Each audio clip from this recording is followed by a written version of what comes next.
مرحبا شباب، معكم عماد البني من قناة ألعاب برامج أندرويد. اللي جاب لكم موضوع جديد وشغلة جديدة. بس اليوم أنا بعتذر إني ما قدرت أنزل بالوقت المناسب، أو إني تأخرت شوي بالتنزيل، بس لأنه الكهرباء طفت كتير وما قدرت لا أشحن الجوال ولا حتى الراوتر قدر يستحمل ويضل شاعل. فهلا بما انه اجت الكهرباء رح اصور لكم اليوم بس فيديو سريع، وبكره عندي فيديو مفاجأة لكم.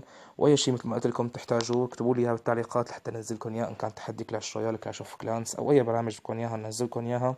طبعا هذا البرنامج انا نزلته عن طلب احد المشتركين، ورح نشوف شو هو هذا البرنامج. هذا البرنامج تكتب له اي معادله بدك اياها، يعني مثل آية حاسبه بس كامله متكامله، يعني ما بينقصها شيء. اي معادله بدنا اياها، اي شيء بدنا اياه هو حيقول لنا اياه. مثلا خلينا نمثل التابع البياني. مثلا هي الاكس مربع، هنحط الاكس مربع تابع بياني، ورح نطلب رسم بياني.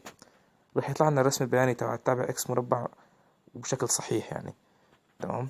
خلينا نجرب تابع تاني اللي هو الواحد.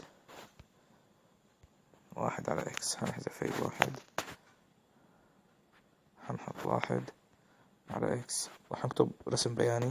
رح يطلع لنا كمان رسم البياني للتابع واحد على اكس، وهي حاطين لنا كمان ترقيم التابع.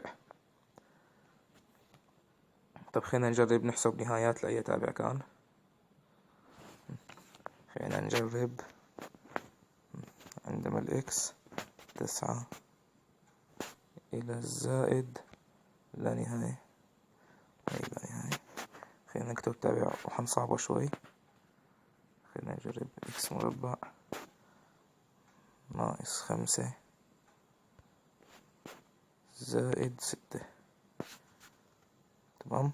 ورح نطلب حل، وهو رح يعطينا حل لا نهاية، والحل صحيح. طيب رحنا حنجرب كمان تابع تاني. حنكتب هالمرة عندنا الإكس 9 إلى، خلينا نجرب الاثنين للتابع نفسه كمان. حنكتب التابع إكس مربع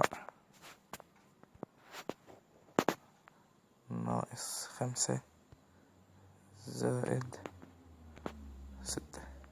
نروح نطلب حل، وكمان راح يعطينا الحل والحل صحيح. طيب حنجرب نحسب عليه ساين وكوساين، عشان إذا واحد نسيه ممكن للحظة صغيرة يسترجعون. هاي ساين ل30، وما ننسى نحط الدرجة هاي لأنه حيختلف الحساب كله إذا ما حطيناها. ورح نطلب حل، ورح يعطينا نص والحل صحيح طبعا. ورح نطلب طيب تانجان ل30، ورح يعطينا الحل والحل صحيح 100%. واليوم وصلنا لنهاية حلقتنا لليوم. نتمنى منكم لايك زائد اشتراك عشان نعطيكم فيديوهات أكتر، أو تشجعونا أنه نعطيكم فيديوهات أكتر. مثل ما قلت لكم بأول فيديو، أعطونا إذا بدكم عندكم مواضيع تحبوا تشاركوها، وفي مفاجأة حنزلكم إياها بكرة، وفيديو حيكون طويل شوي بس ممتع يعني. وشكرا كتير لكم على المتابعة. كان معكم عماد البني من قناة ألعاب برامج أندرويد.